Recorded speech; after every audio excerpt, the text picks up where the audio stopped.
Bienvenue sur Africa 24 dans cette nouvelle édition du QG News. Voici les titres de l'actualité. Le gouvernement tchadien veut éviter une nouvelle crise sociale semblable à celle de 2016. Le Premier ministre a rencontré les acteurs sociaux pour établir un dialogue en vue d'une année académique apaisée. Bonne perspective de l'industrie textile au Maroc. Après le plan de relance mis en place en 2015, ce secteur montre des signes de renouveau palpables malgré la concurrence étrangère. Et des emprunts extérieurs non décaissés ont été enregistrés par la Caisse autonome d'amortissement au Cameroun. L'organisme en charge de la dette publique a évalué son montant à plus de 4 000 milliards de francs CFA.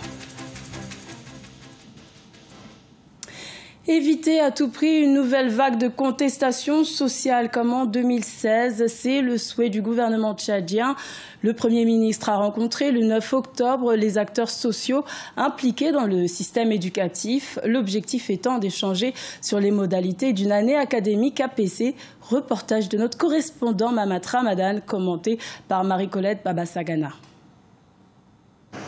Au Tchad, le Premier ministre Badhimi Badake Albert a rencontré les syndicats et les acteurs sociaux cette semaine. Au menu des discussions, les tenir informés au courant de la situation économique et établir le dialogue à tous les niveaux pour éviter d'éventuelles contestations sociales. Les autorités sont convaincues que le gouvernement et les partenaires sociaux partagent les mêmes approches pour réussir l'année académique qui commence au profit des jeunes.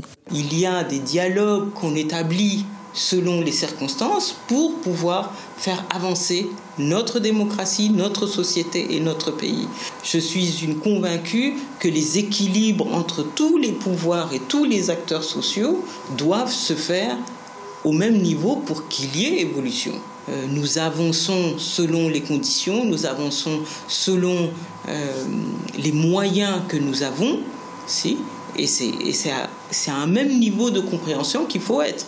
Donc la société civile agit, les autres agissent et on évolue et on construit ce Tchad que nous voulons.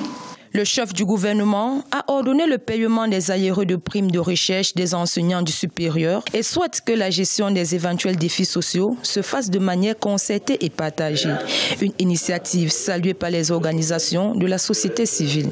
Nous pensons que c'est une très bonne chose, parce que la rupture nous a beaucoup peiné.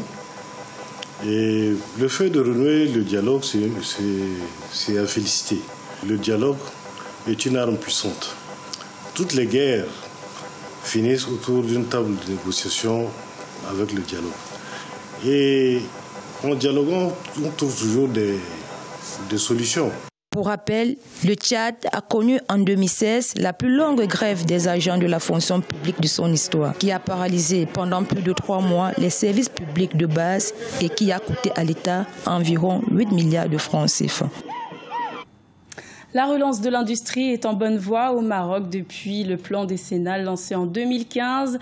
Les signes de renouveau sont palpables, mais le secteur est confronté à la concurrence des produits étrangers ainsi qu'à une importante baisse de production dans le secteur. Ashley Duprat. Le gouvernement marocain souhaite redynamiser son industrie textile. En 2015, le ministère de l'Industrie a lancé un plan décennal visant à créer 100 000 nouveaux emplois et à tripler les revenus d'exportation actuels à 90 milliards de dirhams. Un projet ambitieux et qui porterait déjà ses fruits. On l'a lancé en 2015 avec un objectif de création de 100 000 en 2020. Après moins de 2 ans, on a déjà 44 000 postes d'emploi qui vont être créés grâce à ces projets d'investissement. Et donc, nous sommes sûrs d'être compétitifs sur le marché international. Et nous sommes sûrs de maintenir cette compétitivité sur le long terme. L'industrie a connu un grand succès après le démantèlement de l'accord multifibre en 2004. Cet accord imposait des quotas sur les exportations de textiles et de vêtements des pays en développement vers les pays riches. Bien que ce démantèlement soit une véritable opportunité pour le pays, pour pouvoir rattraper le leader du textile chinois, des efforts seraient encore à faire. في السوق هي ملابس يعني ديال الجودة Aujourd'hui, les vêtements vendus sur le marché sont de bonne qualité. C'est-à-dire qu'aujourd'hui, la concurrence se situe au niveau du design et de la qualité. Le Maroc doit abandonner la sous-traitance qui représente 60% de son activité dans l'industrie textile. Le Maroc doit s'orienter vers des vêtements modernes et à la mode. Malgré tous les défis qu'il rencontre, le secteur du textile reste l'un des piliers de l'industrie marocaine. En 2016, son chiffre d'affaires représentait plus d'un quart des exportations du pays. Également dans l'actualité, le président du groupe Maroc Télécom a réalisé le 12 octobre à Abidjan le lancement de la campagne institutionnelle Afrique du groupe.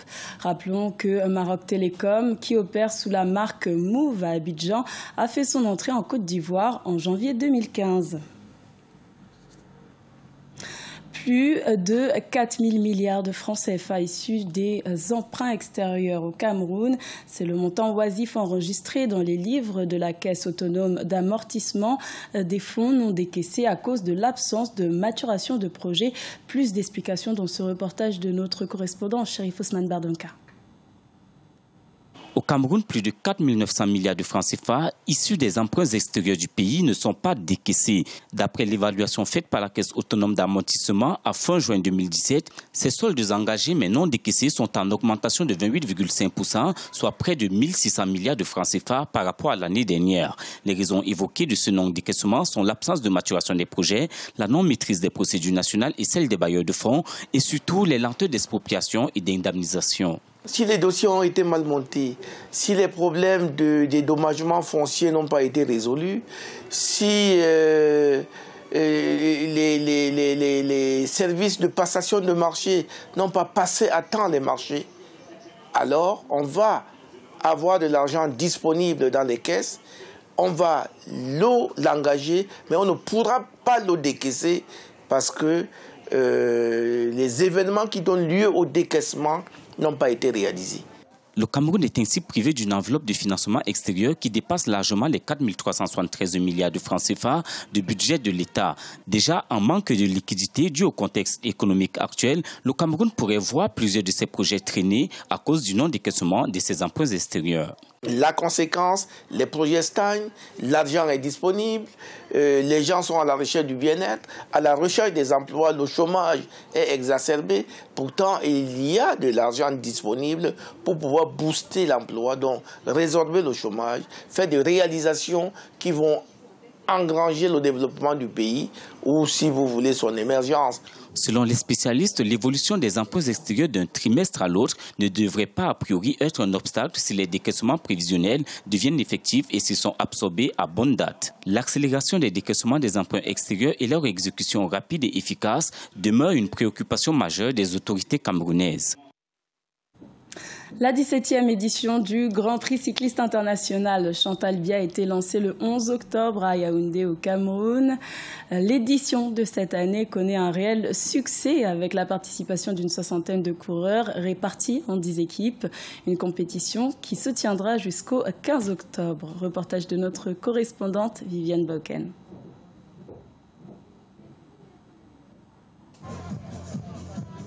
C'est par la présentation officielle des 9 pays prenant part à ce 17e Grand Prix cycliste international Chantal Biya que la compétition a été lancée ce 11 octobre 2017 à Yaoundé. Après la reconnaissance des équipes par le ministre en charge des sports Ismaël Bidongpat, l'on a assisté à une démonstration de force des 10 équipes en compétition. Dans un prologue en circuit fermé, les coureurs se sont montrés plutôt réservés, ce qui a permis au Français David Lacoste de remporter l'épreuve.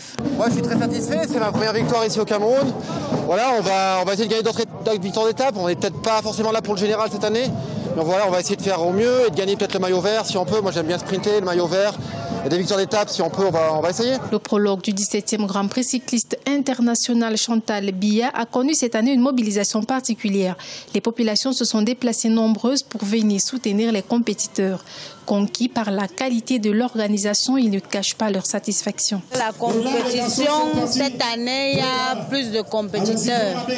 Donc différents, beaucoup d'étrangers sont venus compétir que de l'année passée. Et puis, il y a eu amélioration sur l'organisation, c'est animé, c'est bien suivi. Et il y a de la sécurité aussi en place. Le top départ de la compétition a été donné ce 12 octobre 2017 avec la première étape Yaoundé-Ayos sur une distance de 125 km. Ensuite suivra la seconde étape Yaoundé-Ebolova, 151 km. La troisième étape sera donc Zouété-les-Sambélima, Meillon-Messala. Et la dernière étape, qui sera la plus importante, se disputera sur 165 km entre Sambélima et Yaoundé. Ce journal a été réalisé par l'ensemble de la rédaction. Merci de votre fidélité. Retrouvez dans un instant une nouvelle édition de l'information sur Africa 24.